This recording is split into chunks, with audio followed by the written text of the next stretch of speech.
আন্তরিক special coaching এর পক্ষ থেকে সবাইকে জানাই শুভেচ্ছা। এসএসসি তে আসলে কি ট্যাগ কোশ্চেন 10টা করলে 10-এ 10 পাওয়া সম্ভব? অবশ্যই সম্ভব।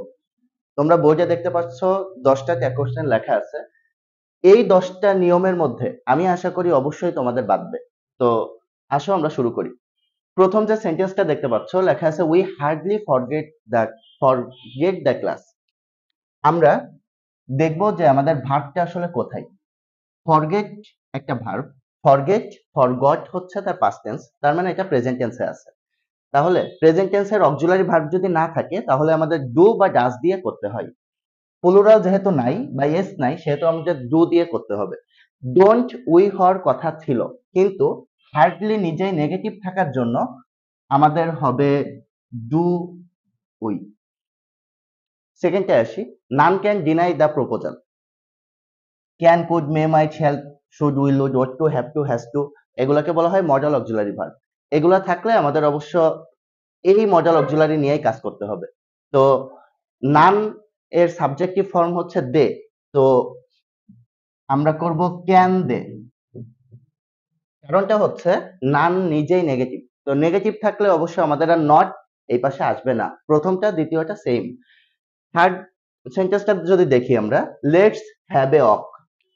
তোমরা জানো লেটস থাকলে আমরা করি শ্যাল উই, এটা মুখস্থ জিনিস। I am in the habit of walking everyday, আমি প্রতিনিয়ত হাঁটতে অভ্যস্ত। এম থাকলে আমরা করি আরেঞ্জ, সাবজেক্ট আছে I, arrange I.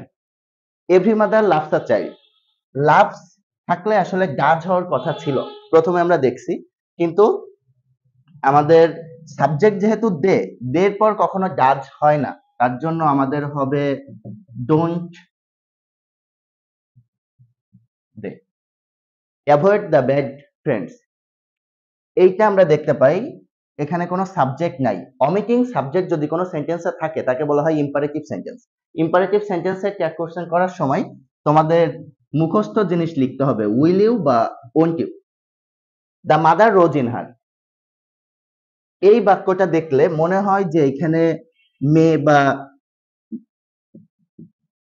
The mother, the মাদারের জন্য অনেকে কিন্তু শি ভাবতে পারো, কিন্তু এই সেন্টেন্সের অর্থ যদি হিসাব করো, দ্য মাদার রোজ ইন হার, তার মধ্যে মাতৃত্ব জেগে উঠেছিল। তো মাতৃত্ব কিন্তু আসলে ইট, রোজ, রাইজ, রোজ, এটা কিন্তু past indefinite tense.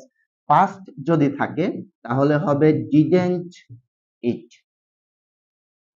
Thank you very much, এটা প্রচন্ড পরীক্ষায় এসে থাকে। সাবজেক্ট হিসেবে তুমি মনে মনে ধরবা যে আই আছে। এখন আই থ্যাংক ইউ যদি থাকতো তাহলে থ্যাংক একটা প্রেজেন্ট ইনডিফিনিট টেন্স, তার জন্য কিন্তু তুমি ডু নিয়ে আসতা, এইটা হবে don't I.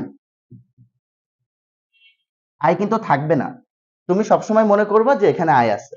He as well as his brother comes here, হির পর যদি অ্যাজ ওয়েল অ্যাজ এর পর কোনো সাবজেক্ট থাকে তাহলে আমাদের এইটুকু টোটাল বাদ দিতে হবে। এছাড়া যদি তোমাদের অ্যালং উইথ থাকতো তাহলেও কিন্তু এইটুকু বাদ যাইতো। মানে তোমার মনে করতে হবে সাবজেক্ট সেন্টেন্সটা আছে he comes here, he as well as his brother, এইটুকু পুরোই অমিট হবে, এইটুকু পুরো বাদ।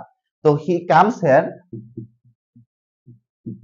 Doesn't he, a little learning is a dangerous thing. 10 number যে সেন্টেন্সটা লেখা আছে এই সেন্টেন্সটা একটা প্রবাদ বাক্য। যদি কোনো প্রভাব থাকে, প্রবাদ বাক্য থাকে, তাহলে আমাদের মুখস্থ জিনিস ইজেন্ট ইট করতে হবে। তো আশা করা যায় এই 10টা সেন্টেন্স থেকে তোমার পরীক্ষায় আসবে। আশা করি ক্লাসটা বুঝছো। নেক্সটে অন্য কোনো টপিক নিয়ে তোমাদের সাথে কথা হবে। সেই পর্যন্ত ভালো থাকো, সুস্থ থাকো, শুভকামনা রইল।